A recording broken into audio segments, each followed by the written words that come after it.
Previously on ALC201.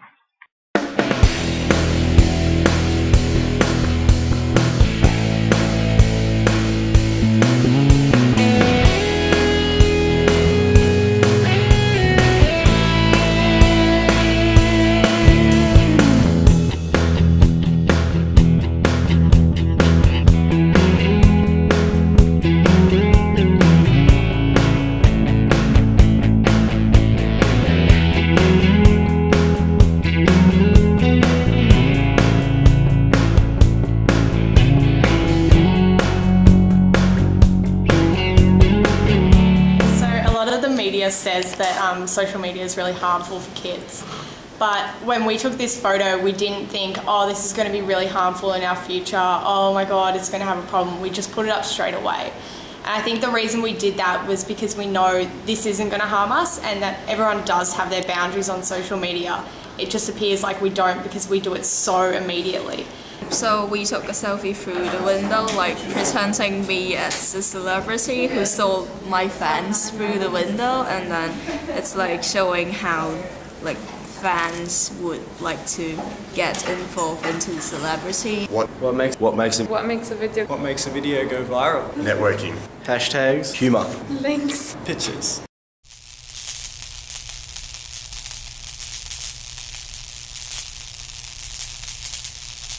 Hi everyone, welcome to meLecture 4. Thank you first of all to those people who are actively participating in Exploration Week by finding, sharing and trying out some new media applications. Thank you also to those people who've been nominating Movies of the Week for the short segments that I do. Obviously I won't be able to fit them all in, but I encourage everyone to go onto Twitter and search on the ALC201 Movie of the Week hashtag to find out what's there. And of course, thank you to those students who helped out with the footage you saw a little bit earlier. And well done on completing the Module 1 exercise. I understand that this is a very different task for many of you, but I can see from some of the tweets that went out that people are finding the endeavour of critically analysing their own online identities a valuable one, which is great to see. While the deadline for the next assessment task is some time away, you should start thinking about the Module 2 exercise now and how you might approach it. The instructions are now online and provide heaps of details and helpful hints. Further advice will also be provided in these meLectures as we move forward. I can't stress enough how important getting an early start is. This is particularly crucial for students who have never made a video before. Things can go wrong, as I recently found out myself when I was trying to upload a video for Open Day onto YouTube. For 48 hours, YouTube was letting me upload the video, which was taking up to 6 to 8 hours for a high definition file, but it would not let me process it. And I tried it several times and on different computers, and I ended up having to go to Vimeo as a backup. You need time to do these things, particularly if something goes wrong. Think about the technology you have available to you. You have an editing program that's on a large number of Deakin computers, and your own devices probably came with one pre-installed. Also, I think I can confidently say that this has been a relatively inexpensive unit so far, at least in comparison to those kinds of units that have very expensive textbooks, so you might even consider whether looking into an editing program is a worthwhile exercise, but this isn't obligatory. I also have some exciting news about the field trip to the Jewish Holocaust Centre, the program of which is now available on Cloud Deakin. Please be sure to have a close read through the program. It shows you all the activities that will take place on the day, such as interactive workshops, a tour of the Holocaust Museum where you'll get to explore the uses of digital screen media in an actual setting, and of course, the highlight of any trip to the Jewish Holocaust Centre, conversations with Holocaust survivors. But digital media in Holocaust museums will not be our sole focus throughout the day, as it's my great pleasure to announce that we're having a guest lecturer come along in the afternoon to speak to us about new media and the law. Dr. Deb Waterhouse-Watson from Monash and Deakin Universities actually gave a guest lecture on this subject last year for ALC201, and many students noted in the set cues at the end of trimester that Deb's lecture was a highlight of the unit. The other thing that was consistently noted as a highlight of the unit was the field trip, so being able to merge both Deb's lecture and the field trip to the JHC together is a really special thing. I hope you're able to make it, and as I've mentioned in the program details there, you're more than welcome to bring a family member, a partner or a friend along as well. Obviously the field trip is open to all students in the vicinity, whether they be Burwood on campus, Geelong or off-campus students. Please do make sure you register for the event via the doodle poll, which you can see here. All you need to do is click on the link through the document there, Type in your name, you don't have to include your surname if you don't want to, and make sure you tick the box as well and press save. That's all you need to do. The field trip takes place on Sunday the 7th of September, so hope to see you there. This week we're moving on to Module 2, and please note that it is the beginning of Module 2. If you downloaded the study notes soon after I uploaded them, there was an error at the start that said it was still Module 1. Many thanks to Kelvin for picking that up. I've since fixed it, and we are on to Module 2. Our topic for this week is surveillance, but first I wanted to share a story with you. A couple of weeks ago, about halfway through Exploration Week, I was contacted by a representative of a television production company for whom I've organised a number of media students to undertake some amazing internships over the past year. This time, however, this TV industry practitioner wanted people for some paid work for a new online project the company's cooking up for YouTube. This would involve either some screenwriting or some in-front-of-the-camera performance work. Not only would this be paid employment, but you can imagine how great this would be for a recent graduate CV. Well, a former student immediately sprang to mind who had completed ALC201 in 2013 and who had done very well with assessment and general unit participation. So I tried to contact this student. But I couldn't. The student's About Me profile was deleted.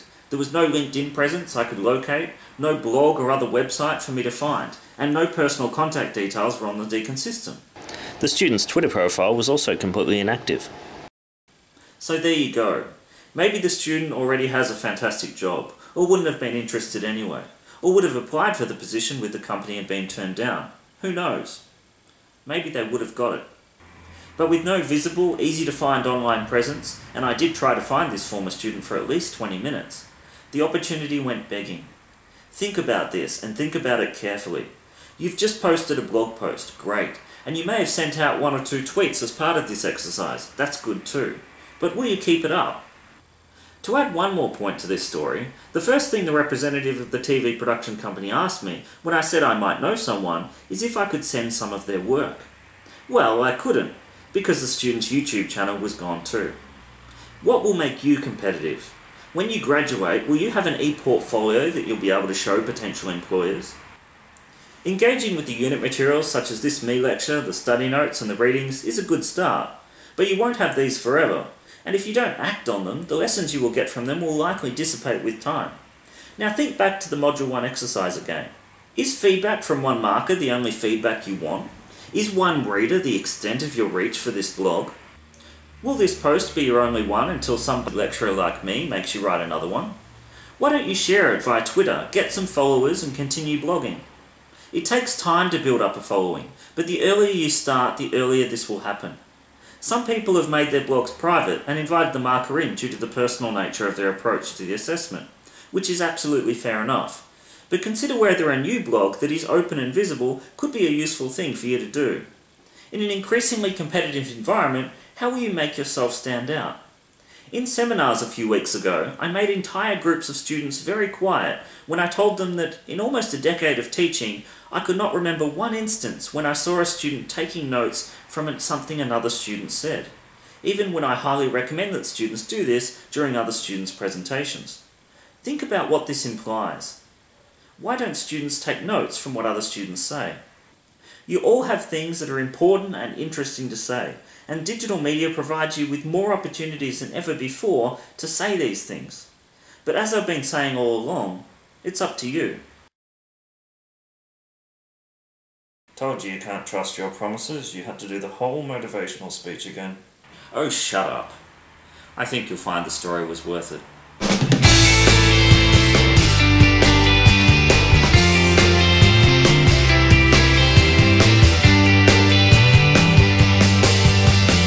Couldn't think of a movie of the week for this week because there's so many damn movies about surveillance, so what I thought I'd do is give you a broad survey of just a few of them.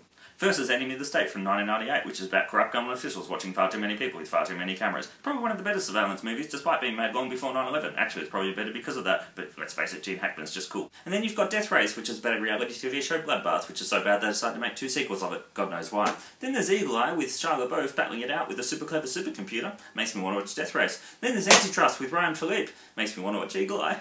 Then there's The Dark Knight with Christopher Nolan's second film with Heath Ledger as the Joker. I'm going to talk about this in a later study notes document, but right now I decided to mention it for obvious reasons. I'm Batman. And then there's ZTV, which no one really saw because everyone's too busy watching The Truman Show. And then there's The Condemned, which I'm going to talk about in relation to a later topic. And then there's Wally, which are going to talk about the field trip. And then the surveillance, which is weird that it's called surveillance because it's not really about surveillance, but apparently it's a cool word. In fact, I better slow down before my head explodes. And then there's this one. And this one. And this one. And this one.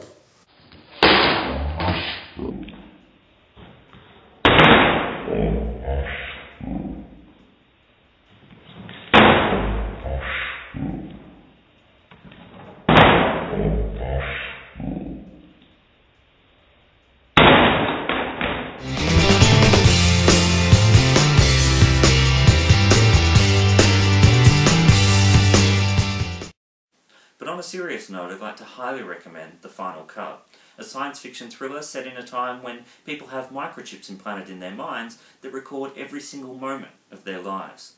Robin Williams plays Alan Hackman, a man who edits these virtual memories into fitting memorial movies, often absolving people of their previous sins. But one day he comes across a secret that cannot simply be erased. This is not one of Robin Williams' greatest movies, but it is a great movie because Robin Williams is in it. Thank you, Robin. We'll miss you.